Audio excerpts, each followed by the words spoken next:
Alright, so about 5 years ago I made a video kind of like this where I recommended primary weapons for every mastery rank, and it ended up being fairly popular. So popular in fact that it sort of spawned a style of video that other content creators have done as well, whether it is completely by accident, they just had the same idea, or they saw my video, realized it's out of date, and just made their own updated version, which is fine by the way, I don't mind at all. But since it has been 5 years, I thought it was about damn time I update the list. Starting off sensibly enough, at the beginning, I'm gonna bundle Mastery Rank 0 and 1 together because at this point of the game you kinda wanna try out everything you have access to because you just wanna see what you like and what you don't like, but you also need to get Mastery to ascend to higher Mastery ranks. So don't think about it too much, get whatever you can get, try it out, have fun. Just remember to get every weapon to rank 30 to get all the Mastery from it. The first proper recommendation comes at Mastery Rank 2 and it's the Boltor. The Boltor is essentially a fully automatic nail gun. It fires massive bolts that can pin enemies to walls. It does primarily puncture damage, which is actually very good early on as it will help you deal with enemy armor. It doesn't have a lot of crit chance or status chance, but this early on it doesn't really matter. Overall, a fantastic weapon that will easily take you through the entire star chart. It's also very easy to get as you're awarded a free blueprint by finishing the Venus to Mercury junction. Mastery Rank 3 is honestly pretty weak. It unlocks the Gorgon, Paris, Tetra and Volcar, none of which are particularly great.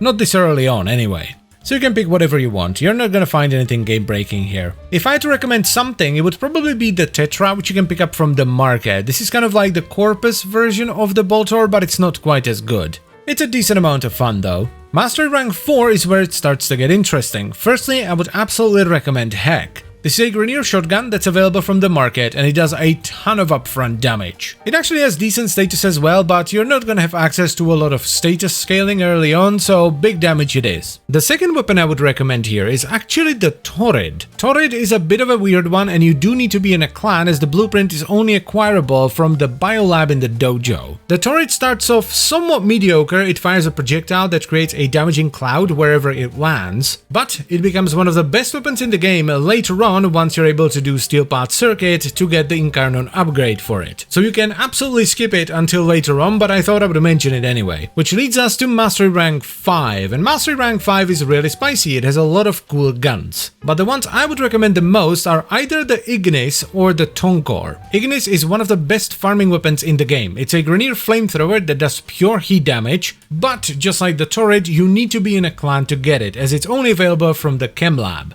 At this point you really should be in a clan, there is really no reason not to be because there are a lot of clans that don't have any requirements, which includes my clan, so you get all the benefits with no downsides. The only issue with the Ignis is that it doesn't do a ton of damage unless you have a really spicy build on it, which is why I'm also recommending the Tonkor, a grenade launcher that's available from the market. Tonkor is the best early game explosive weapon by quite a bit, it does solid damage with nice crit chance. The only issue with it is that you might not have knockdown and stagger immunity early on, which makes explosive weapons less fun because your own explosions can stagger you or even knock you down. So please bear that in mind. Moving on to Mastery Rank 6, which is also jam-packed with fantastic weapons. The easiest weapon to recommend here by a long shot is the Soma, a fantastic fully automatic primary rifle with high crit chance and decent status. Its blueprint is available from the market, it's super cheap to build, just a great weapon overall. However, if you fancy yourself some Eidolon hunting, I would also highly recommend the Rubico, as it is a very solid and cheap sniper rifle that you can also get from the market. Wouldn't recommend it for the rest of the game though, unless you really like sniper rifles, because sniper rifles are generally considered subpar at best. Warframe, for the most part, is about killing a lot of stuff very fast, and that's exactly what sniper rifles do not do.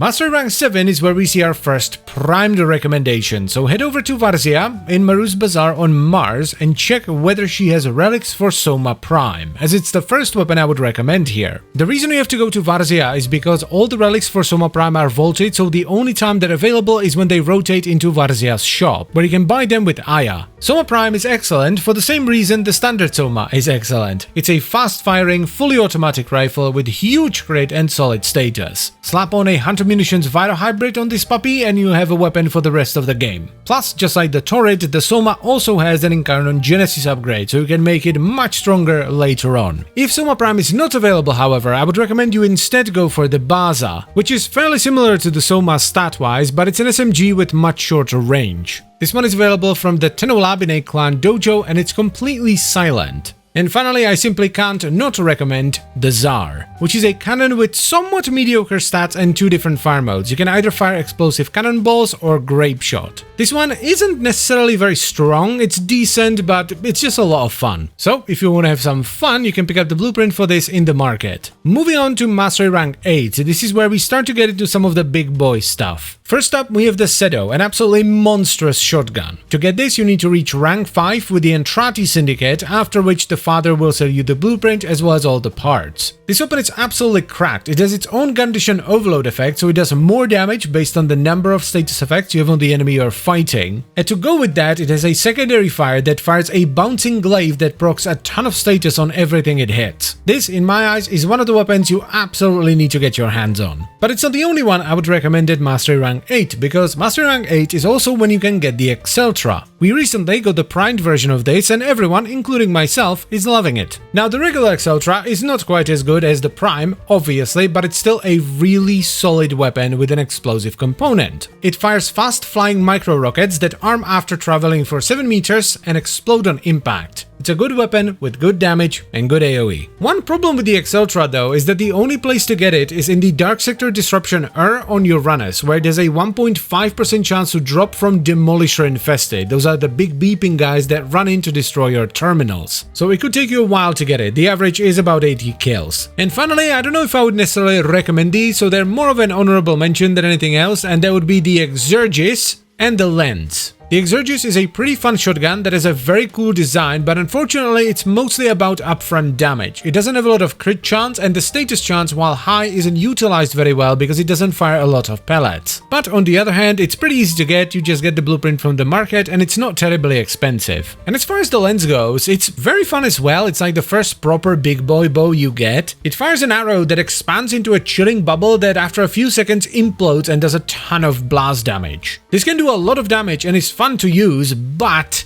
the ammo economy on the Lens is absolutely atrocious. The ammo maximum on this thing is 6.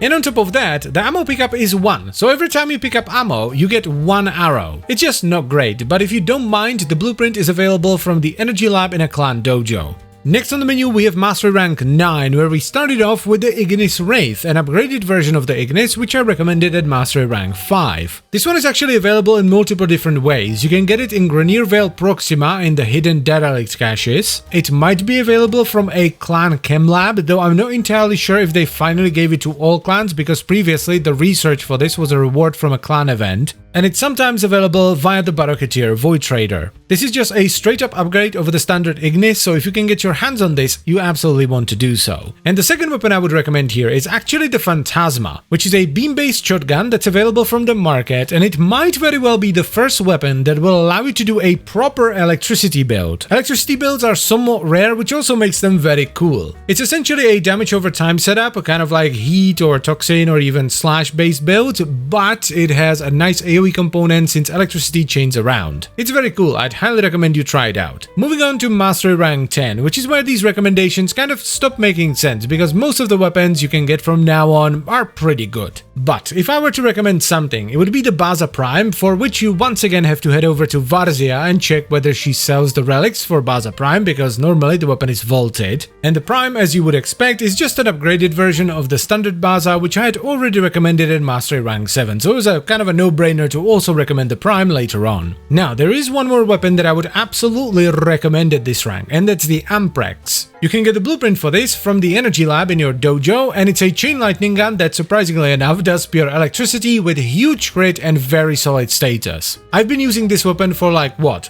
8, 9 years, and I still absolutely love it. It's one of my most used weapons in the entire game, by a long shot. It's ridiculous, the damage, the AoE from the chaining lightning, the fun, chef's kiss.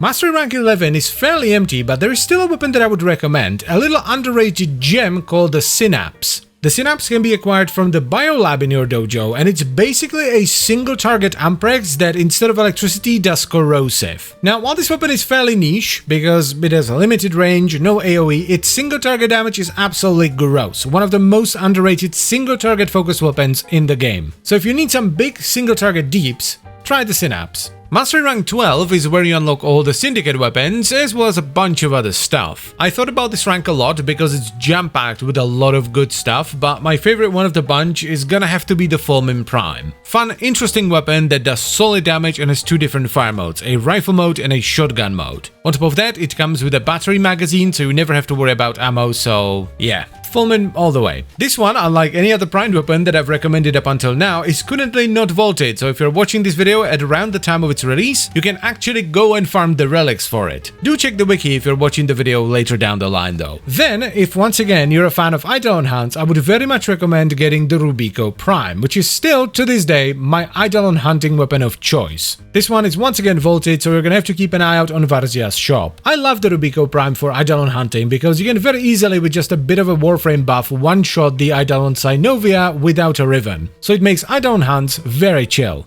I also use it on the Profit Taker now that I think of it, because the high damage per shot makes cycling through the different elements very quick. Now, Mastery rank 13 is where these recommendations stop making sense completely, because all the weapons from this point on are great, with a handful of exceptions like the Ferox. Ferox is not great, but if I really had to pick, for Mastery rank 13 I would go Boltor Prime and Bubonico. For Mastery rank 14, I would go Exceltra Prime, Felarx and Phantasma Prime, and for Mastery rank 15, I would definitely not want to miss the Proboscis Cernos. Okay, if I had to level a new account, these are the weapons I would prioritize. Now, you may have noticed a distinct lack of Kuva and Tenet weaponry on this list, and that's because while they technically have a mastery rank, they really don't. You can use them as soon as you get them. Here is how I would rank Kuva weapons, not just based on damage and performance, but also on fun and usability. So in S tier we have the Tonkor, Hek, Nukor, Zar and Comb. In A tier we have Brahma, Ogris, Chakr, Dracoon, Hind, Quartak and Shieldek. Then in B tier we have Grator, Ayanga, Brak, Karak and Kraken. And then finally in C tier we have Seer, I'm very sorry Pope, but it had to be done, and the Twin Stabas. And for Tenet, the basic Tenet weapons you can get from Sisters anyways, it would be Cyclone and Flux Rifle in S tier, Arcaplasmor, Detron and Envoy in A tier, and then Spirex, Tetra and Diplos in B tier. I can't imagine how this would make anyone mad. And that's it for the video, so I thank you very much for watching. As always guys, I hope you've enjoyed the video and found it helpful, and I'm pretty sure you're gonna have your own recommendations for different mastery ranks, which you can leave in the comment section down below. I tried to narrow it down to as few weapons as possible while still giving you some options here and there, because I realized that people don't have unlimited weapon slots, and I also tried to be objective, but it's impossible because I just like some weapons more than others. So yeah, thank you very much for watching. A special thank you goes out to all the channel members. Thank you very much guys, I really appreciate your support, it means a lot to me, and I will see you next time. Bye bye.